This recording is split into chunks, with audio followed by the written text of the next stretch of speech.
Alright, we're team boats and backhoes, and our topic is going to be heavy equipment safety. To start our day off, we always like to start with an OSHA tailgate safety meeting. So we're going to start with that. Alright, so basically we want to make sure we're safe this week. Last week we had an accident. We don't want to repeat that. We don't want anybody getting hurt. So make sure we have our hard hats on, safety glasses. And, keep your head on a swivel out there. Pay attention. No horsing around. And just basically use your brain and be smart.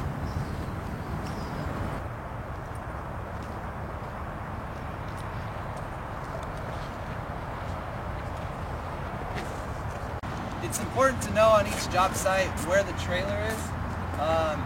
In this trailer you can get all your utilities information, your drafting plans, and the nearest hospitals in case of an emergency. Also need to take note of specific signs that you see on the site. Every site will have its own specific signs of what to do or what not to do. And of course there's fire extinguishers all around the site. You kind of have to know where those are at. Here we have a diesel on site, and there's a couple extra precautions you need to take. First of all, you need to have some sort of erosion control system. Most often you do spill diesel, but in this case we have plastic to kind of catch that and put in the hazardous material. Also, of course, you want to have your engines off when you're putting diesel in, and of course no smoking near the diesel. Another important aspect you have to take care of before operating machinery is making sure you have the proper erosion control set up around the job site. In this case we're using sandbags to hold the water in. If any water from the site leaves the site, you can get a fat ticket from the city, or if you're working on a federal site, federal OSHA, so you don't want to get into that trouble. So you want to lay these up. Every city will have a specific standard of how many stacks of these. In an implosion site you might have anywhere from a 3 or 4 stack. On this small site we might have like a 2-stack sandbag. Before you start operating equipment, you also have to take note of any utilities, in this case a water main. These machines are very strong, and in this particular site we did break a water main, and we're about to go see it right now. This is an example of why you have to know where utilities are. In this case, we did break one of the sources of water for the building, and there was probably a good 5 or 6 foot water holds faithful gushing out of here. So you want to definitely know where those are at. So right here we have our hydraulic excavator with our concrete pulverizer attachment. You always got to make sure you have the safety manual. So right now, what we're going to do is we're going to do the pre-ignition check. Okay, so for our pre-ignition check, you want to make sure, first of all, that your radiator has plenty of water and antifreeze. You want to check your oil dipstick, which is right here. Then you want to check your hydraulic oil, which is right there in that chamber. Now this is the important part. You always want to make sure your engine is cool whenever you're changing the hydraulic oil. And the reason is because it's a pressurized chamber, and if opened while hot, the cap will come flying up and break your nose. Alright, before we start the machine, we're going to go over some safety requirements. First of all, you'll notice the orange hard hat. This is for in case any concrete comes down from the bucket pulverizer, what have you. Attached to this are my earplugs for hearing safety. One of the biggest detriments to construction is loss of hearing. Also, I have my orange construction vest with reflectors so I can be seen in or around nighttime. Also boots to protect me from stepping on rebar, nails, or anything above. With the machine, what you're going to want to notice is the roll cage. This keeps rebar or any piece of concrete fragments flying in and hitting me in this area. Bad times. Before starting up the machine, you're going to need to go over a few basic things. First of all, a tagged fire extinguisher. This is in case you have any diesel fires, electrical fires, I don't know, someone's hot. Good general rule. Second of all, you're going to need to have a source of drinkable water. You don't want to be drinking out of a sewer. You're going to get amoebic dysentery and probably die. Before we start up the machine, you need to make sure your safety lever is down. Until then, all controls are neutral. Now we're ready to go.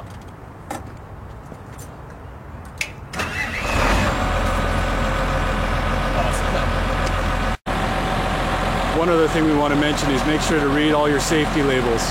They're very important. Alright, now we have an operator in the cab on the hydraulic excavator. So what we're going to show you is, we're going to show you the swing area. It's very dangerous to be in the swing area. You don't want to be in the swing area. Okay? And now our operator is going to show us the swing area right now.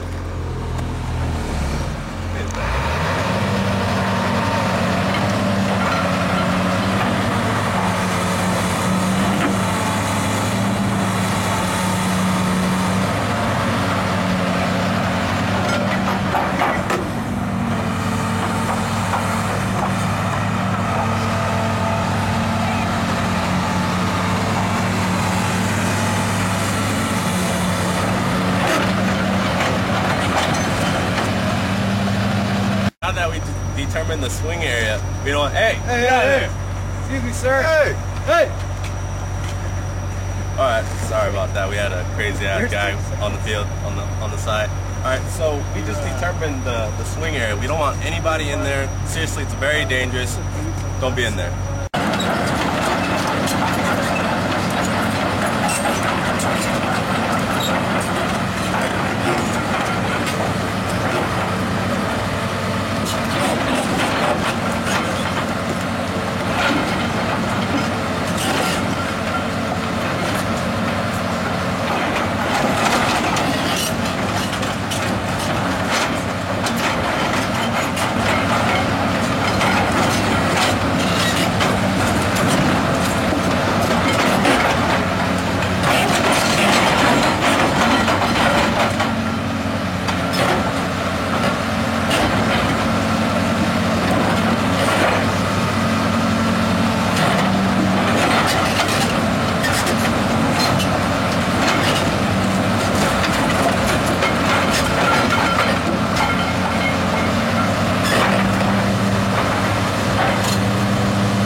Buddy, let me talk to you for a second.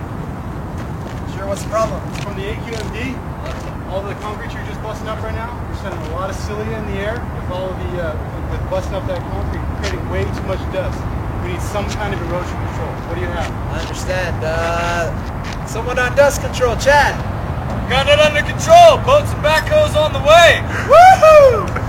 Okay, this is another example of another machine. This is the track loader. The operator has to be aware of the perimeter and its spotters.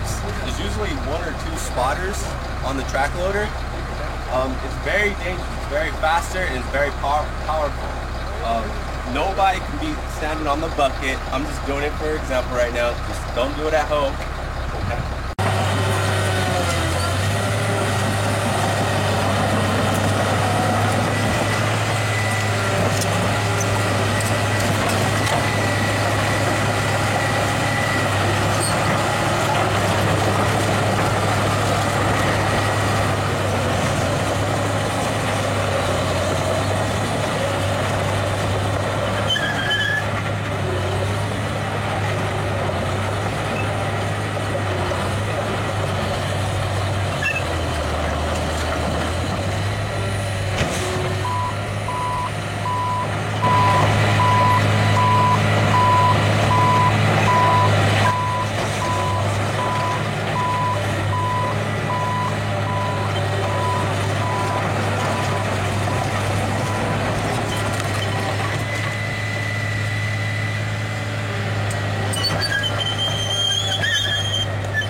And of course, you have to have your porta potty. You don't want to be peeing in a hole in your trash cans.